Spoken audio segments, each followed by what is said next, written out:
the running back position for the Patriots is going to have a much different look. Dion Lewis is gone. Rex Burkhead is back. But the Hmm. Jeremy Hill trade, I think, how do you think that's going to impact the Patriots running back rotation this upcoming year? Hard to say right now.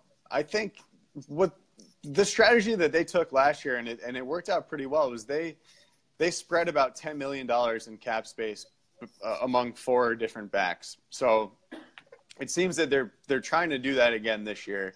But now, so you bring back Burkhead, but you sub out Dion Lewis for Jeremy Hill. Dion Lewis and Jeremy Hill are two totally different players.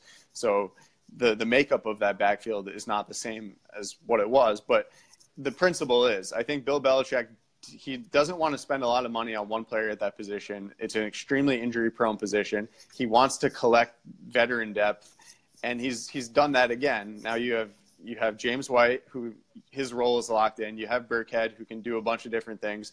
You have Gillislee, who wasn't terrible last year. He just got beat out by Dion Lewis and ended up as a healthy scratch down the stretch.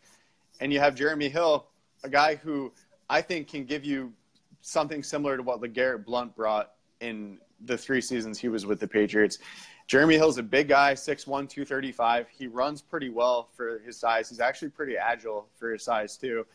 And like Blount, he has the ability when he hits the second level to rip off some long runs. He's got 4 runs of 60-plus yards in his career. I was looking at some numbers yesterday. That's a lot. Todd Gurley has 1. Le'Veon Bell has 1.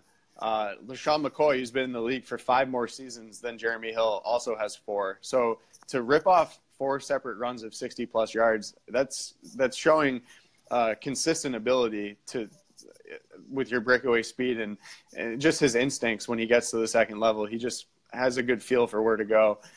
So it's going to be interesting. He can be your short yardage back. He can be a guy who can hit the home run. He had ankle surgery in November that he elected to have, it seems, from Marvin Lewis's comments. So I think his plan is he's going to be 100% healthy going into this season, whereas last year I think that ankle was bothering him a little bit. So high upside signing. It only cost them $1.5 million, $150K guaranteed. So if it doesn't work out, they can get out of it no problem. But I thought it was a great value. I've always liked the player. He just ran into some problems in Cincinnati where their run game was pretty dysfunctional overall, whether it was him or Joe Mixon in the backfield last year. How cheap the contract was. Even if he is at times a tentative runner, even if he does have ball security issues, he's a 25-year-old running back that right. He doesn't have that hitting the prime of his career, and even if he had issues, he has athletic upside, and I'm surprised another team didn't look like, oh, let's get him in a better situation and try to draw out that talent that the Bengals couldn't towards the end of his time there.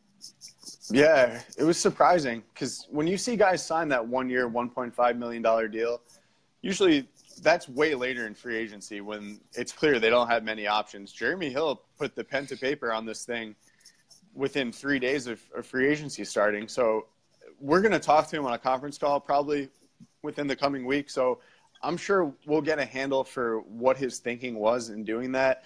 I don't know if there were other teams that were offering something similar to the Patriots. I don't know if he turned down better offers to come to the Patriots. My guess is that he looked at maybe what LeGarrette Blount did here and looked at what some other running backs have been able to do in this high-powered offense and said, you know what, I'm not going to get a big deal right now in this free agency period because I didn't play last year. So why don't I go to a place that's going to set me up for success, do really well, and then get paid in 2019? That could be his mindset. But, yeah, even if that's the case, I was surprised at the deal too because he hasn't had a major injury. He's 20, as you said, he's 25 years old. He has athletic upside, and it's not like he's coming off a torn ACL. He had an ankle procedure that he elected to have in early November. So I don't think his status for the 2018 season is in doubt. I thought that would be, if it was a 1-year contract, I thought it would be in the $3.5, $4 million range, something like that.